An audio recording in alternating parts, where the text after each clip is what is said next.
우리가 새로운 길을 가거나 아니면 뜻하지 않은 환경에 처할 때 우리에게 때로는 설레이는 마음도 있지만 때로는 두려운 마음이 들 때도 있습니다. 두려움이란 감정은 우리가 좋아하는 감정이 아니지만 무언가 일어날지도 모르는 일에 대해서 대비하게 하는 감정입니다. 이런 면에서 두려움은 긍정적일 수도 있지만 온 마음이 두려움에 휩싸이게 된다면 공포에 떨게 되고 불안과 근심으로 인해서 일상생활을 하지 못하게 됩니다. 예수님께서는 우리가 두려움에 떨기를 원치 않으십니다. 그래서 우리에게 두려워하지 말라라고 하십니다. 믿음이 없던 사람이 믿음으로 살려고 할 때 새로운 방식으로 살아가야 하기에 두려운 마음이 들 수 있습니다. 그전에는 예수님과 아무 관계가 없었지만 예수를 믿음으로 예수님의 제자로 살아갈 때 모든 것이 새롭고 두려운 마음이 생길 수 있습니다. 이럴 때 예수님께서 두려워하지 말라고 하십니다. 예수님의 12제자는 평범한 사람들이었습니다. 예수님께서 그들을 선택하셔서 그들에게 사역을 맡기시고 파송하셨습니다. 너희는 가서 복음을 선포하라. 또 그들에게 권능을 주셔서 병자를 치유하시고 귀신을 쫓아내라고 하셨습니다. 제자들 입장에서 생각하면 그들은 처음 해보는 일이고 한편으로 유대인들의 차가운 시선이 두려울 수 있었습니다. 이런 제자들에게 예수님께서 두려워하지 말라고 하십니다. 예수님께서 12제자를 선택하시고 부르신 것처럼 오늘날 예수님은 우리를 선택하시고 또한 우리를 부르십니다. 그리고 우리가 믿음으로 살기를 바라십니다. 우리도 12제자들처럼 주님의 사명을 가지고 믿음으로 살아갈 때 우리 마음에 두려운 마음이 들 수 있습니다. 이럴 때 우리가 예수님을 믿는 성도로서 제자로서 어떻게 살아야 되는지 함께 나누기를 원합니다. 첫째, 믿음으로 두려움을 극복해야 합니다. 우리가 예수님의 제자로 살아갈 때 꽃길만 걷는 것이 아닙니다. 오히려 그 반대일 때도 있습니다. 사람들로부터 비판이나 비난을 받거나 핍박을 받을 때도 있습니다. 예수님께서는 이것을 미리 아시고 제자들에게 두려움을 극복하라고 하십니다. 우리는 믿음으로 두려움을 극복해야 합니다. 하나님께서 우리를 완전하게 보호해 주심을 믿고 믿음으로 두려움을 극복해야 합니다. 예수님께서 이 세상에 사역을 하실 때 그리스도로 오셨지만 유대인들은 예수님을 인정하지 아니하고 오히려 예수님을 배척했습니다. 예수님께서 많은 표적과 이적을 행하셨습니다. 이런 표적과 이적을 통해서 예수님께서 그리스도로 오셨다는 것을 보여주었습니다. 하지만 유대인들은 이런 예수님의 사역을 인정하지 않았습니다. 예수님을 오히려 바알세불이라고 하면서 귀신을 쫓아낸다고 평가절하 했습니다. 바알세불은 귀신의 왕이란 뜻입니다. 예수님께서 귀신의 힘을 빌어가지고 귀신을 쫓아낸다는 것입니다. 예수님에 대해서 이렇게 핍박을 하였기에 예수님을 따른 제자들도 핍박받는 것이 당연하다는 것입니다. 제자가 그 선생보다 높지 못하고 종이 그 상전보다 높지 못하다고 하십니다. 그래서 제자가 그 선생과 같고 종이 그 상전과 같으면 족하다고 하십니다. 제자가 그 선생의 수준만 되어도 만족하다는 것입니다. 우리가 예수님의 수준만 되어도 아주 만족스럽다는 것입니다. 즉 우리가 예수님이 핍박과 박해가 임할 때 어떻게 하셨는지 우리가 그 정도만 하더라도 만족스럽다는 것입니다. 유대인들이 예수님을 바알세불이라고 비난한 것처럼 예수님을 따르는 제자들에게도 그처럼 비난할 것입니다. 그럴 때 그런 비판이나 비난을 두려워하지 말라고 하십니다. 왜냐하면 결국에는 모든 것이 다 드러나기 때문입니다. 26절에 보시면 그런즉 그들을 두려워하지 말라. 감추인 것이 드러나지 않을 것이 없고 숨은 것이 알려지지 않을 것이 없느니라. 결국에는 모든 것이 다 드러나게 된다는 것입니다. 감추인 것이 드러나지 않을 것이 없고 숨은 것이 알려지지 않을 것이 없다고 하십니다. 진리는 다 드러나게 되어 있습니다. 같은 사건과 현상을 두고 사람들은 전혀 다른 시각으로 바라보고 해석을 합니다. 예수님께서 그리스도로서 사역을 하시는 것을 두고도 예수님의 제자들은 예수님을 따라 하나님과 하나님의 나라의 사역을 함께 하였지만 유대인들은 귀신의 왕으로 이적을 행한다고 비난을 했습니다. 이런 비판과 비난은 예수님의 존재와 예수님의 사역에 대해서 왜곡된 생각이었습니다. 예수님에 대해서 오해하고 예수님을 그리스도로 인정하지 않았습니다. 그렇기에 예수님의 제자들에 대해서도 그와 같은 비판과 비난이 있을 것입니다. 하지만 세상에서 그런 비판과 비난을 받더라도 두려워 말라고 하십니다. 왜냐하면 모든 것이 다 드러나게 되어 있다는 것입니다. 호수에서 물이 빠지거나 가뭄으로 물이 말라서 밑바닥이 드러나면 그 안에 있던 것들이, 바닥에 깔려있던 것들이 다 드러나게 되어 있습니다. 평소에는 물속에 있어서 보이지 않던 것들이 바닥에 물이 마르면 다 드러나게 되어 있습니다. 그것처럼 이 세상의 일들과 진실들이 결국에는 다 드러나게 된다는 것입니다. 예수님께서 그리스도이신 것과 예수님을 따르는 제자들의 사역들이 다 드러나게 될 것입니다. 진실이 명백하게 드러나기 때문에 두려워하지 말라는 것입니다. 결국은 진실이 승리한다는 것입니다. 그 전까지는 제자들이 복음을 선포하고 예수님의 사역을 감당할 때 사람들이 비난하고 비판할 수 있습니다. 그런 비판과 비난으로 마음의 상처를 입기도 하고 명예가 실추될 수도 있습니다. 그럴 때 속상하고 마음이 힘들 수 있습니다. 그럼에도 두려워하지 말라고 하십니다. 결국에는 모든 진실이 밝혀질 것입니다. 누구의 말이 진실이고 참인지 드러나게 될 것입니다. 그러기에 제자들은 사역을 하면서 비난과 비판을 받아도 두려워하지 말고 그 두려움을 믿음으로 극복해야 합니다. 오늘 본문에 두려워하지 말라는 말씀이 3번 나옵니다. 두 번째 말씀은 28절에 보면 몸은 죽여도 영혼은 능히 죽이지 못하는 자들을 두려워하지 말고 오직 몸과 영혼을 능히 지옥에 멸하실 수 있는 이를 두려워하라. 이 말씀 다시 한번 우리 같이 한번 읽어볼까요? 몸은 죽여도 영혼은 능히 죽이지 못하는 자들을 두려워하지 말고 오직 몸과 영혼을 능히 지옥에 멸하실 수 있는 이를 두려워하라. 세상 정부는 예수를 믿는다는 이유만으로 생명을 위협하는 경우가 있습니다. 이럴 경우 두려운 마음이 들기 마련입니다. 하지만 세상의 권력자들은 몸은 죽이지만 영혼은 죽일 수가 없습니다. 그에 반해 하나님께서는 우리의 몸과 영혼을 모두 주관하십니다. 우리의 영혼을 거두어 가실 뿐만 아니라 최후 심판에서 우리의 영혼을 지옥에 멸하실 수도 있습니다. 그러므로 우리가 진정으로 두려워해야 할 분은 우리의 몸에 생명만 죽일 수 있는 세상 권력자가 아니라 우리의 몸의 생명과 영혼까지도 주관하시는 하나님 아버지를 두려워해야 한다는 것입니다. 어렸을 때 학교에서 예방주사를 맞는 날이 있었습니다. 그러면 꼭 주사를 안 맞으려고 도망다니는 친구들이 있습니다. 선생님은 잡으러 다니고 아이들은 요리조리 책상 밑으로 도망을 다닙니다. 뾰족한 주사 바늘이 찔리는 것이 무섭다는 것입니다.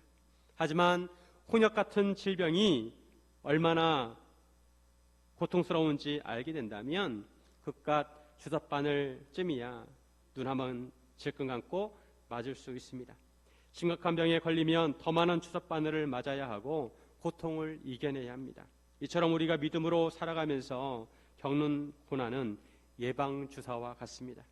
또 하나님께서는 우리의 모든 것을 아십니다. 하나님께서는 전지하십니다. 그 당시에 시장에서 참새 2마리가 한 아사리온에 팔렸습니다. 참새는 시장에서 팔리는 가장 작은 것입니다.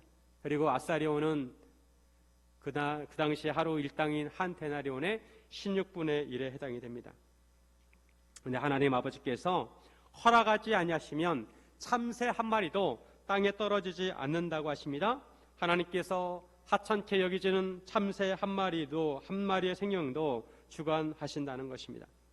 그뿐 아니라 하나님께서 우리의 머리털까지도 다 세십니다. 우리는 우리의 머리카락이 몇 개인지 다 알지 못합니다. 하루에도 수십 개씩 빠집니다.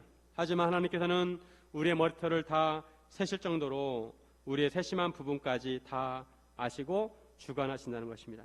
그처럼 세심하게 우리에 대해서 다 아시는 하나님께서 우리를 주관하시고 보호하신다는 것입니다. 우리는 많은 참새보다 귀하기에 당연히 하나님께서 우리의 생명을 보살펴 주신다는 것입니다. 우리보다 우리를 더 잘 아시는 하나님께서 우리를 지켜주심을 믿어야 합니다. 사도행전에 보면 예수님의 사도들이 복음을 전할 때 대제사장들과 사내들인 공회가 이 사도들을 잡아다가 가두고 너희는 다시는 예수님의 이름으로 복음을 전파하지 못하도록 위협을 합니다. 하지만 그때 베드로와 요한은 이렇게 말합니다. 사도행전 4장 19절에 베드로와 요한이 대답하여 이르되 하나님 앞에서 너희의 말을 듣는 것이 하나님의 말씀을 듣는 것보다 옳은가 판단하라. 당연히 사람의 말보다 하나님의 말씀을 들어야 합니다. 왜냐하면 사람보다 하나님이 더 높기 때문입니다. 성령 세례를 받은 베드로와 요한은 똑똑해졌습니다. 당연히 사람의 말보다 하나님의 말씀을 들어야 합니다. 베드로와 요한은 비록 대제사장들과 산헤드린 공회가 예수님을 십자가에 못 박았지만 그들의 권력의 힘을 알고 있지만 하나님께서 그들을 보호하심을 믿었습니다. 이 시대에도 예수 믿는다는 이유만으로 핍박을 받을 때가 있습니다. 가볍게는 우리를 비난하거나 비판할 수 있습니다. 무겁게는 생명의 위협을 받을 수도 있습니다. 지금도 예수님을 믿는다는 이유만으로 생명의 위협을 받는 나라가 있습니다. 저 북한만 하더라도 아직도 예수님을 자유롭게 믿을 수가 없습니다. 그럴 때 우리는 두려움을 믿음으로 극복해야 합니다. 하나님 아버지께서 우리의 모든 것을 주관하신다는 것을 믿고 하나님께 모든 것을 맡겨야 합니다. 하나님께서 우리의 생명을 주관하실 뿐만 아니라 우리의 세밀한 부분까지 다 알고 계십니다. 우리가 생활하면서 때로 두려움이 우리 마음에 엄습할 때가 있습니다. 그럴 때 우리는 믿음으로 두려움을 극복해야 합니다. 하나님께서 나에 대한 모든 것을 다 아심을 믿어야 합니다. 억울한 일을 당하여도 하나님께서 다 알고 계십니다. 그리고 하나님께서 우리의 몸뿐만 아니라 영혼까지 주관하심을 믿어야 합니다. 하나님께서 허락하지 않으시면 아무 일도 일어나지 않습니다. 또한 우리에 대한 모든 것, 세밀한 것까지 다 알고 계십니다. 사랑하는 여러분, 믿음으로 두려움을 극복하시기를 주님의 이름으로 축원드립니다. 둘째, 사랑으로 두려움을 극복해야 합니다. 예수님께서 우리를 사랑하셔서 이 땅에 오셨습니다. 예수님께서 십자가를 앞에 두고 겟세마네 동산에서 기도하실 때 너무 괴로워하셨습니다. 하지만 예수님께서는 그러한 두려움을 사랑으로 극복하셨습니다. 예수님은 하나님 아버지를 사랑하시고 또한 우리를 사랑하셨습니다. 그래서 십자가를 감당하셨습니다. 우리도 사랑으로 두려움을 극복해야 합니다. 예수님께서 친구를 위하여 자기 목숨을 버리면 이보다 더 큰 사랑이 없다고 하십니다. 요한복음 15장 13절에 사람이 친구를 위하여 자기 목숨을 버리면 이보다 더 큰 사랑이 없나니. 예수님께서는 제자들에게 종이라고 하지 아니하시고 친구라고 하신다고 하셨습니다. 예수님은 그 정도로 제자들을 사랑하셨고 제자들과 함께 하나님 아버지의 일을 하기 원하셨습니다. 그리고 예수님께서는 친구를 위하여 자기의 목숨을 버리셨습니다. 이것은 예수님께서 우리를 얼마나 사랑하시는지 보여주신 것입니다. 여자는 약해도 어머니는 강하다는 말이 있습니다. 여자는 힘이 약합니다. 하지만 어머니는 강합니다. 여자로서 힘이 약하지만 자식이라면 두 손 두 발 다 걷어붙이고 무엇이라도 다 해냅니다. 힘들어도 참고 두려워도 참고 무서워도 참습니다. 자식을 위해서라면 두려움도 극복하고 힘든 일도 해냅니다. 초인적인 힘을 발휘합니다. 자식을 그만큼 사랑하기 때문입니다. 예수님께서 제자들에게 이런 사랑을 요구하십니다. 예수님께서 제자들을 위해서 자기 목숨을 버리신 것처럼 제자들에게도 예수님을 가장 우선적으로 사랑할 것을 요구하십니다. 나는 예수님을 얼마나 사랑하는가. 예수님은 우리에게 예수님을 이 세상의 그 누구보다도 가장 사랑하기를 원하십니다. 예수님께서는 우리를 아이들 표현으로 하늘만큼 땅만큼 사랑하십니다. 자기 목숨을 버리실 정도로 사랑하십니다. 예수님께서는 평화의 왕이십니다. 그런데 오늘 본문에 이런 말씀하십니다. 34절에 내가 세상에 화평을 주러 온 줄로 생각하지 말라. 화평이 아니요 검을 주러 왔노라. 이게 무슨 말씀입니까? 예수는 평화의 왕이신데 화평을 주러 오신 것이 아니라 검을 주러 왔다고 하십니다. 검은 사람을 공격할 때 사용하는 무기입니다. 그런데 예수님께서 화평이 아니라 검을 주러 오셨다고 합니다. 이것을 어떻게 이해해야 할까요? 실제로 예수님께서 제자들에게 검을 주면서 사람들과 싸우라고 하신 것이 아닙니다. 예수님께서는 산상수훈에서 원수까지도 사랑하라고 하셨습니다. 그리고 겟세마네 동산에서 예수님을 잡으러 온 대제사장의 종을 베드로가 칼로 내리쳐가지고 귀를 잘랐을 때 예수님이 그 귀를 붙여주시면서 하시는 말씀이 칼집에 칼을 꽂으라고 하시고 칼을 가진 자는 칼로 망한다고 하셨습니다. 이런 말씀을 보면 검을 주러 오셨다는 것은 실제로 검을 가지고 공격하거나 싸우라고 하신 것이 아닙니다. 이것은 상징적인 의미입니다. 검은 자르는 것입니다. 예수님을 믿게 되면 믿는 사람들이 세상 사람들과 구별되게 됩니다. 관계가 구별이 됩니다. 예수님을 믿으면 가치관이 달라지고 생각이 달라지고 행동이 달라지고 삶이 달라집니다. 그래서 자연스럽게 예수를 믿는 사람과 믿지 않는 사람들이 나뉘어지게 된다는 것입니다. 이로 인해 다툼과 분열이 자연스럽게 일어날 수 있습니다. 심지어는 가정에서도 믿음으로 인해서 이런 일이 일어난다는 것입니다. 예수님께 오신 것은 사람이 그 아버지와 딸이 어머니와 며느리가 시어머니와 불화하게 하려 함이라고 하십니다. 사람의 원수가 자기 집안 식구라고 하십니다. 이것은 예수님께서 실제로 집안 식구들끼리 싸움을 붙이기 위해서 오셨다는 것이 아니라 예수님을 믿음으로 인해서 가정에서 불화가 생길 수밖에 없다는 것입니다. 예수님을 믿는 것은 영적인 문제입니다. 우리는 보이지 않지만 영적인 전쟁입니다.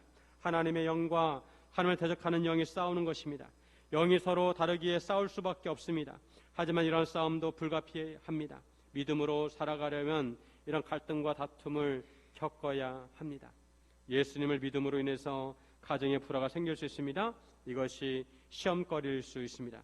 이때 중요한 것은 무엇보다 우리가 예수님을 더욱 사랑해야 한다는 것입니다. 예수님을 가장 우선순위에 두어야 합니다. 예수 믿는다는 것은 예수님을 사랑하고 예수님을 가장 우선시한다는 것입니다. 예수님께서 이렇게 말씀하십니다. 아버지나 어머니를 나보다 더 사랑하는 자는 내게 합당하지 아니하고 아들이나 딸을 나보다 더 사랑하는 자도 내게 합당하지 않다고 하십니다. 우리가 가장 사랑하는 존재는 가족입니다. 그런데 예수님을 부모님보다도 더 사랑하고 자녀보다 더 사랑해야 한다고 하십니다. 만약 그렇지 않으면 예수님에게 합당하지 않다는 것입니다. 예수님의 제자가 될 수 없다고 하십니다. 이것은 실제로 가족을 미워하라는 것이 아니라 예수님을 가장 먼저 생각해야 한다는 것입니다. 예수님께 가장 우선순위를 두어야 한다는 것입니다. 가족을 사랑하되 가족보다 예수님을 더 사랑해야 한다는 것입니다. 우리는 부모를 공경해야 합니다. 에베소서 6장 1절과 2절에 보시면 자녀들아 주 안에서 너희 부모에게 순종하라 이것이 옳으니라. 내 아버지와 어머니를 공경하라 이것이 약속 있는 첫 계명이라. 1절과 2절을 자세히 보시면 부모에게 순종하라고 할 때는 앞에 주 안에서라고 붙어 있습니다. 그리고 공경하라고 할 때는 아무것도 수식하지 않습니다. 부모는 무조건적으로 공경해야 합니다. 하지만 부모의 말씀에 순종할 때는 단서가 붙습니다. 주 안에서 순종해야 합니다. 나는 예수님을 사랑하고 믿는데 만약 부모님이 나에게 예수님을 믿지 말라고 한다면 그 부모님의 말씀에 무조건 순종하는 것이 아니라 주 안에서 판단해야 합니다. 부모님의 말씀이 주님의 뜻에 합당하면 순종하지만 주님의 뜻에 합당하지 않으면 부모님의 말씀이라 하더라도 순종하지 말아야 한다는 것입니다. 부모를 사랑하더라도 믿음에 있어서 예수님을 가장 우선시해야 한다는 것입니다. 그래야 예수님의 제자가 될 수 있습니다. 심지어 예수님께서는 자기 십자가를 지고 예수님을 따르지 않는 자도 예수님께 합당하지 않다고 하십니다. 십자가는 사형틀입니다. 로마 시대의 가장 치욕스러운 사형틀입니다. 십자가에 알몸으로 못 박아놓고 서서히 죽어가게 합니다. 고통을 최대한 오래 느끼게 하는 사형 방법입니다. 그런데 그런 십자가를 지고 예수님을 따르라고 말씀하십니다. 사형선은 자기 십자가를 지고 사형 장소까지 가야 합니다. 이런 십자가를 지고 따르는 것은 죽기를 각오하고 따르라는 것입니다. 예수님을 위해서 수치도 감수하라는 것입니다. 예수님을 믿으려면 생명을 걸어야 합니다. 말로만 그런 것이 아니라 실제로 예수님을 믿을 때 생명을 걸어야 합니다. 많은 사람들이 예수님 때문에 목숨을 잃었습니다. 그들은 예수님을 믿음으로 자기 목숨을 버렸습니다. 자기 목숨보다 예수님을 더 사랑했다는 것입니다. 예수님께서는 우리에게 목숨을 걸고 예수를 믿으라고 하십니다. 용인 양재에 가면 한국 기독교 순교자 기념관이 있습니다. 우리나라는 1885년 부활절에 언더우드와 아펜젤러가 인천항에 들어옴으로 인해서 공식적으로 개신교가 들어오게 되었습니다. 그런데 그보다 먼저 만주와 일본에서는 선교사들이 성경을 한글로 번역을 하였습니다. 그리고 1866년 미국의 제너럴 셔먼호 배가 대동강을 따라 평양에 올라가게 평양까지 올라갔는데 조선 군인들이 불을 질러가지고 배가 불타게 되자 배 안에 있던 사람들이 다 헤엄을 쳐가지고 육지로 오게 되었습니다. 그 배 안에 영국 웨일즈의 토마스 선교사님이 타고 있었습니다. 그 토마스 선교사를 한 조선 병사가 찌르는데 그 순간 토마스 선교사가 그에게 성경을 전해주었습니다. 토마스 선교사는 순교하면서까지 우리나라에 복음을 전해주었습니다. 우리나라는 파란만장한 역사를 가지고 있습니다. 구한말과 일제강점기를 비롯해서 6.25 전쟁을 거쳤습니다. 이런 역사의 격동기에 많은 사람들이 믿음을 갖게 되었고 그 믿음을 지키기 위해서 순교한 사람들이 많이 있습니다.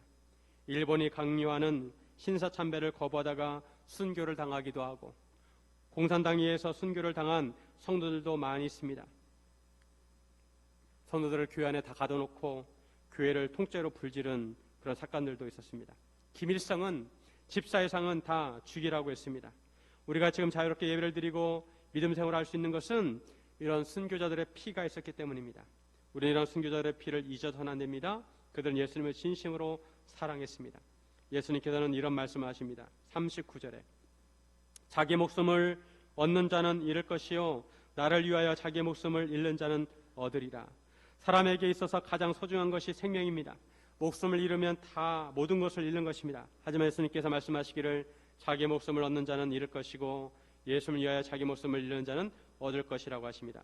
언뜻 보면 이해가 되지 않습니다. 목숨을 얻는데 잃는다고 하시고 목숨을 잃는데 얻는다고 하십니다. 이것은 목숨을 이중적인 의미로 보아야 합니다. 우리가 우리의 육신의 생명을 얻기 위해서 예수님을 저버리면 영적인 생명을 잃어버리고 예수님을 위해서 육신의 생명을 잃으면 영적인 생명을 얻게 된다는 것입니다. 우리에게는 육신의 생명도 있고 영적인 생명도 있습니다. 육신의 생명은 한정적이지만 영적인 생명은 영원합니다. 우리가 예수님을 진정으로 사랑한다면 사랑으로 두려움을 극복해야 한다는 것입니다. 인간이 가장 두려워하는 것이 죽음입니다.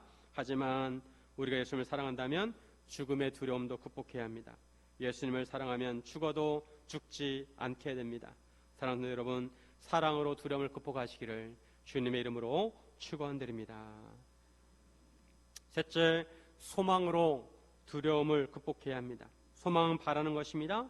우리가 하나님과 천국을 소망할 때 두려움을 극복할 수가 있습니다. 예수님께서 궁극적으로 원하시는 것은 천국을 완성하고 성도들과 함께 영원히 천국에서 함께 그 삶을 누리는 것입니다. 시편 기자가 이렇게 고백을 했습니다. 시편 42편 5절에 보시면 내 영혼아 내가 어찌하여 낙심하며 어찌하여 내 속에서 불안해하는가. 넌 하나님께 소망을 두라. 그가 나타나 도우심으로 말미암아 내가 여전히 찬송하려다. 사람들이 시인에게 하나님이 어디 있느냐고 묻습니다. 하나님이 살아계신다면 어떻게 세상에 이런 일이 일어날 수 있는가 따집니다. 하나님이 살아계시다면 어떻게 세상에서 이런 일이 일어날 수 있는지 사람들이 말한다는 것입니다. 하나님께서 살아계신다면 세상에 불미스러운 일이 일어나거나 곧 억울한 일이 일어날 수 없다는 것입니다. 하나님을 신실하게 믿는 사람 입장에서 이런 말을 들을 때마다 억울할 수 있습니다. 이런 말을 들을 때마다 낙심되고 불안해합니다. 하지만 시인은 스스로 하나님께 소망을 두라고 합니다. 내 영혼아 내가 어찌하여 낙심하며 불안해하는가. 너는 하나님께 소망을 두라. 하나님께서 분명히 나타나셔서 도우실 것이라고 하십니다. 그러면서 시인은 하나님께 소망을 두고 하나님을 찬양합니다. 우리가 믿음을 가지고 세상에 살아갈 때 세상 사람들이 우리에게 따질 수 있습니다. 하나님께서 어디 계시느냐 하나님을 보이라고 합니다. 하나님께서 살아계시다면 어떻게 이런 일이 일어날 수 있느냐고 합니다. 우리에게 눈을 부릅뜨고 따집니다. 하지만 그럴 때 우리는 하나님께 소망을 두어야 합니다. 그럼에도 하나님께 우리는 소망을 두어야 합니다. 이 세상은 여전히 하나님을 부인하고 하나님을 외면합니다. 예수님께서 부활하실 때 사람들은 그때부터 예수님의 부활을 의심하고 예수님을 믿지 않았습니다. 예수님의 부활이 일어난 그 무덤을 지키던 군인들까지도 그때 사건을 대제사장들에 가서 보고를 하자 대제사장은 군인들에게 돈을 주면서 밤에 제자들이 그 시체를 훔쳐갔다고 거짓말을 하라고 했습니다. 대제사장들이 군인들에게 돈을 주면서 거짓말을 하라고 하고 그 거짓말이 두루 퍼졌다고 말씀합니다. 10계명 중에 제9계명에 거짓 증거하지 말라고 하셨는데 하나님을 섬기는 대제사장들이 이 10계명 마저 어기고 그렇게 한 것입니다. 이런 세상을 살아갈 때 예수 믿는 성도들은 억울한 누명을 쓰기도 하고 생명의 위협을 느끼기도 합니다. 하지만 그럴 때 예수님께서 소망으로 두려움을 극복하라고 하십니다. 두려움을 당하는 그 현실에 매몰되지 말고 멀리 보고 멀리 생각하라는 것입니다. 천국을 바라보라고 하십니다. 천국에는 아무나 들어갈 수 없습니다. 예수 믿는 사람이 들어갈 수 있고 끝까지 믿음을 지키는 자가 들어갈 수 있습니다. 예수님께서 저들에게 이렇게 말씀하십니다. 32절에 같이 한번 있습니다. 32절 누구든지 사람 앞에서 나를 시인하면 나도 하늘에 계신 내 아버지 앞에서 그를 시인할 것이요. 누구든지 사람 앞에서 예수님을 예수님을 인정하면 하늘에 계신 하나님 아버지 앞에서 예수님께서도 우리를 인정하신다는 것입니다. 반면에 누구든지 사람들 앞에서 예수님을 부인하면 예수님께서도 하늘 아버지 앞에서 그를 부인할 것이라고 하십니다. 천국에 들어가는 최후의 관문은 하나님의 마지막 심판입니다. 마지막 심판 때 우리가 예수님을 시인하느냐 부인하느냐에 따라서 예수님께서도 우리에게 똑같이 대하신다는 것입니다. 이렇게 행하시는 예수님은 공평하십니다. 우리가 예수님을 대하는 태도로 예수님께서도 우리를 대하신다는 것입니다.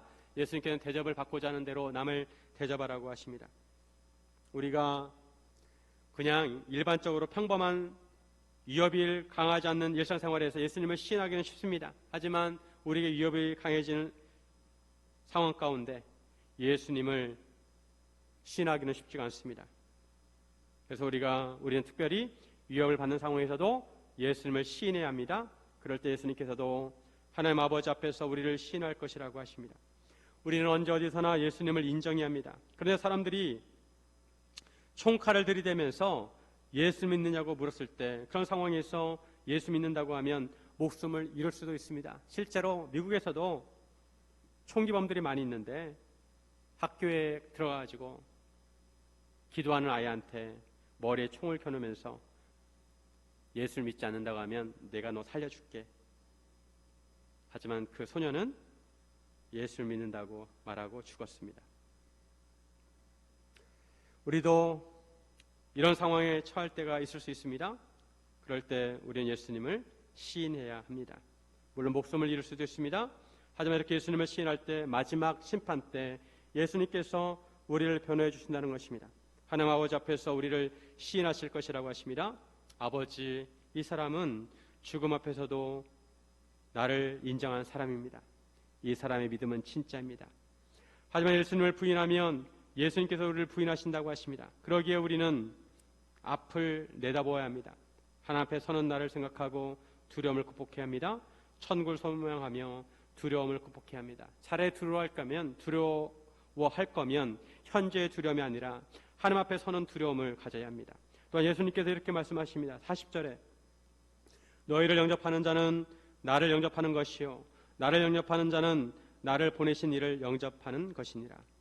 예수 믿는 우리를 맞아들이는 자는 예수님을 맞아들이는 자이고 예수님을 맞아들이는 자는 예수님을 보내신 하나님 아버지를 맞아들이는 것이라고 하십니다. 그러므로 예수를 믿는 우리를 영접하는 자는 하나님을 영접하는 것입니다.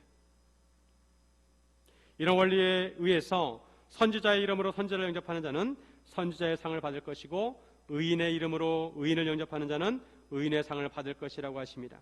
선지자를 영접하는 자는 선지자가 상을 받을 때 선지자와 함께 상을 받을 것이고 의인을 영접하는 자는 의인이 상을 받을 때 의인과 함께 상을 받게 될 것입니다. 영접한다는 것은 그 사람을 환대하고 인정하고 맞아들인다는 것입니다. 우리가 예수님을 인정할 뿐만 아니라 예수 믿는 사람들을 인정하면 하나님으로부터 상을 받게 될 것입니다. 그리고 예수님께 말씀하시기를 누구든지 제자의 이름으로 작은 자 중 하나에게 냉수 한 그릇이라도 주는 자는 결단코 상을 잃지 아니할 것이라. 이스라엘에서는 율법에 나그네를 잘 대접해야 한다고 말씀하고 있습니다. 그래서 나그네 아이에게 물 한 그릇, 냉수 한 그릇 주는 것이 의무처럼 되어 있습니다. 그럼에도 제자의 이름으로 작은 자 중 하나에게 냉수 한 그릇이라도 주면 그 사람은 상을 잃지 않을 것이라고 하십니다. 우리가 예수님의 제자로서 선행을 하게 되면 그 선행에 대한 보상을 하나님께서 해 주신다는 것입니다. 그래서 여러분 선행을 많이 하시기 바랍니다. 남을 잘 대접해 주시기 바랍니다. 그러면 천국의 상이 쌓일 줄로 믿습니다.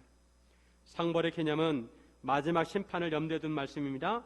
하나님께서 마지막 심판 때 우리의 행위와 삶에 대해서 평가를 하실 것입니다. 그리고 상을 받을 자에게 상을 주시고 벌을 받을 자에게는 벌을 주실 것입니다. 그래서 우리는 지금 당장 바로 코앞만 생각해서는 안 되고 마지막 때를 바라보아야 합니다. 그리고 하나님께 소망을 두어야 합니다. 지금은 예수님을 믿음으로 인해서 고난을 당하지만 하나님을 바라보고 소망해야 합니다. 그럼 하나님께서 우리를 기억하실 것입니다. 이스라엘 백성들이 출애굽하였을 때 뒤에는 바로와 애굽 군대가 쫓아오고 앞에는 홍해 바다가 가로막고 있습니다. 그야말로 도간에 든 쥐와 같다고 할 수 있습니다. 하지만 그때 모세가 이렇게 말합니다. 출애굽기 14장 13절과 14절에 보면 모세가 백성에게 이르되 너희는 두려워하지 말고 가만히 있어서 여호와께서 오늘 너희를 위하여 행하시는 구원을 보라. 너희가 오늘 본 애굽 사람을 영원히 다시 보지 아니하리라. 여호와께서 너희를 위하여 싸우시리니 너희는 가만히 있을지니라. 너희는 두려워하지 말고 가만히 있어서 여호와께서 너희를 위하여 싸우시는 것을 보라. 그 구원을 보라. 사방이 막혀있고 진퇴양난 상황에서도 하나님께 소망이 있습니다. 우리는 하나님께 소망을 두고 두려움을 극복해야 합니다. 사랑하는 여러분, 최근에 두려운 마음이 있었습니까? 우리 몸에 병이 들었을 때, 모든 상황이 막혀서 막막할 때, 아무것도 의지할 것이 없을 때, 내가 잡고 있는 끈이 끊어질 때 우리는 두려움을 느낄 수 있습니다. 특히 한 번뿐인 인생에서 실패한다는 생각이 들 때 가장 두려울 수 있습니다. 러시아에서 선교하시는 선교사님이, 한국 선교사님이 현재 겪는 현실은 러시아가 지금 전쟁 중에 있기 때문에 바로 옆집에 사는 사람 중에서 군인으로 끌려간다는 것입니다. 우리 주변에 그런 일들이 일어나면 전쟁을 피부로 느껴지는 것입니다. 느끼게 됩니다. 지금 누군가는 그런 두려움을 느낄 수 있는 것입니다. 하지만 반드시 기억해야 할 것은 예수님을 끝까지 믿으면 세상 끝날에 하나님께서 우리를 위로하시고 우리를 품에 안아주시고 하나님께서 약속하신 것을 보상해 주실 것입니다. 사실 우리가 항상 예수님을 시인하고 두려움을 극복하기가 쉽지 않습니다. 베드로도 3번이나 예수님을 부인했습니다. 그런 베드로가 성령의 세를 받고 나서 두려운 상황에서도 능력 있게 사역을 감당했습니다. 나 혼자는 두려움을 극복할 수 없지만 성령님께서 함께 하시면 두려움을 극복할 수가 있습니다. 그래서 우리는 항상 기도하고 성령 충만해야 합니다. 요즘 잠을 이루지 못하는 사람들이 많다고 합니다. 때로는 자녀 때문에, 때로는 부모 때문에, 때로는 직장 때문에, 때로는 진로가 불투명해서, 때로는 여러 가지 근심과 걱정으로 잠을 이루지 못합니다. 하나님께서는 아무것도 염려하지 말고 모든 것을 다 하나님께 아뢰라고 하십니다. 그러면 우리의 마음과 생각을 지키신다고 하셨습니다.